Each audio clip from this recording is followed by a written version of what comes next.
Hello, sports fans. Welcome to Super Sports Central. Today, we're going to be going over my Week 7 NFL Power Rankings. So, going over last week's rankings and what those teams did in Week 6. Last week, at number 10, I had the Cowboys. They were demolished by the Lions, losing 47-9. 9 was the Buccaneers. They beat the Saints 51-27. 8 was the Bills. They beat the Jets 23-20. 7, I had the Packers. They easily beat the Cardinals 34-13. 6 was the Commanders. They lost to the Ravens 30-23. 5 was the Ravens. They beat the Commanders 30-23. 4 was the Texans. They easily beat the Patriots 41-21. 3 was the Lions. They destroyed the Cowboys 47-9. 2 was the Vikings. They were on a bye. And 1 was the Chiefs. They were also on a bye.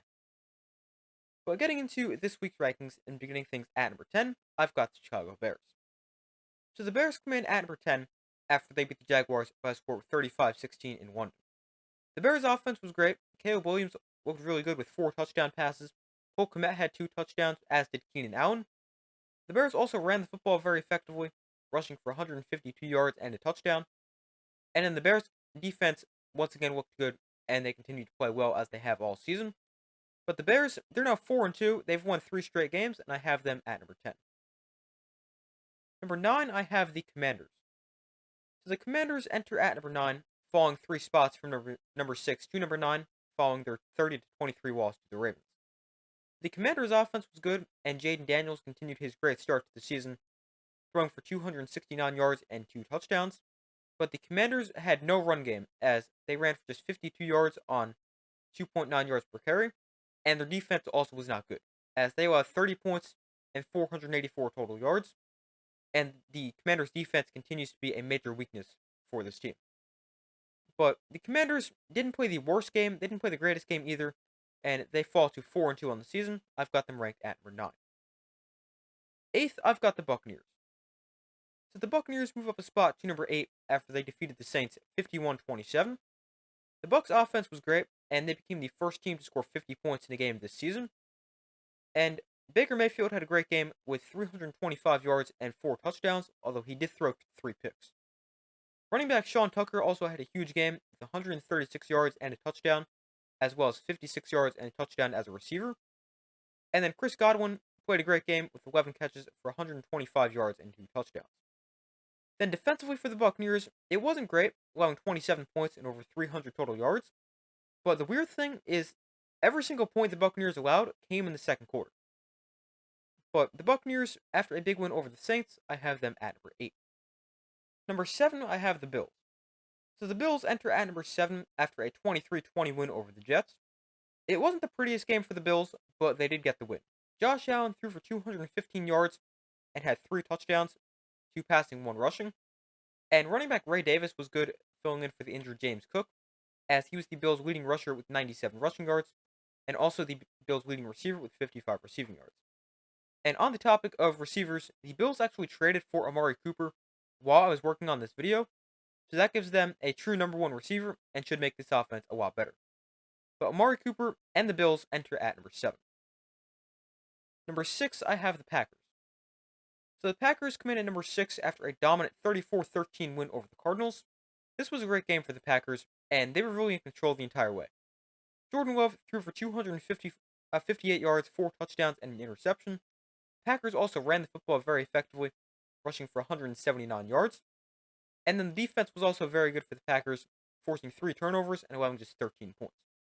But this was really a great all-around performance for the Packers. They're great on both sides of the ball, and I've got them at number 6. 5, I have the Texans. So the Texans are at 5 after an easy 41-21 win over the Patriots. The offense was good with a season-high 41 points. CJ Stroud threw 3 touchdowns, although he did have an interception. And the offense didn't seem to miss Nico Collins that much, as Tank Dell and Stephon Diggs both found the end zone. Joe Mixon also returned from injury this week for the Texans, and he was great with 102 yards and a touchdown, and a big part of the Texans being able to rush for 192 yards. Then on the defensive side of the ball, the Texans were also very good with 4 sacks, as well as they forced 4 turnovers. With the Texans, after an easy win over the Patriots, I have them at number 5. 4th, I have the Ravens. So the Ravens come in at number 4 after a 30-23 win over the Commanders. The Ravens offense played really well. Lamar Jackson threw for 323 yards, a touchdown, and an interception. Receiver Zay Flowers was great with 9 catches for 132 yards. And Derrick Henry was once again great for the Ravens as he had 132 yards and 2 touchdowns. And Derrick Henry has been great for the Ravens over his last 4 games with at least 130 rushing yards in 3 of his last 4 games.